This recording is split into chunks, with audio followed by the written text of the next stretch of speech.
தலைவருடைய வளர்ப்பு மகள் எனது அக்கா கீதா அவர்களை சந்திக்க இங்கே வந்தேன்.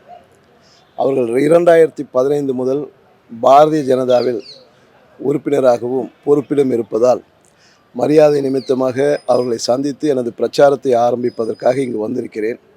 புரட்சித் தலைவர் ஆசிரியரும் புரட்சித் தலைவரின் துணைவியார் மனைவியாரும் அம்மா ஜானகி அம்மாள் அவர்களை ஆசியோடு என்னுடைய பிரச்சாரத்தை இன்று துவங்குகிறேன்.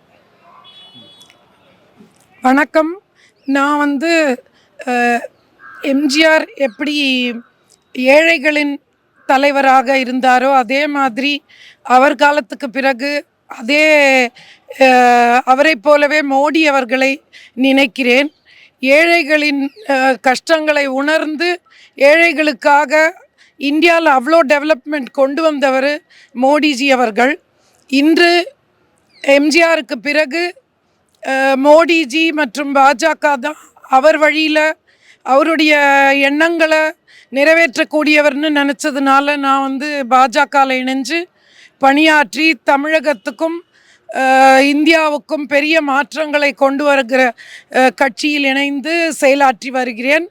வெற்றி வேட்பாளர் திரு VN வேணுகோபால் அவர்களுடன் இந்த ஸ்ரீபெரும்புத்தூர் தொகுதியில் கண்டிப்பாக வெற்றி பெற்று பாராளுமன்றத்துக்கு எங்கள் பிரச்சனைகளை எதிரொலிக்க செய்ய அனைவரும் வாக்காளர்களிடம் வாக்கு கேட்டு இன்று பிரச்சாரத்தை இந்த பகுதியில் ராமவரம் தோட்டத்திலிருந்து துவங்க இருக்கும் அவர்களுக்கு வாழ்த்து. நன்றி, வணக்கம்.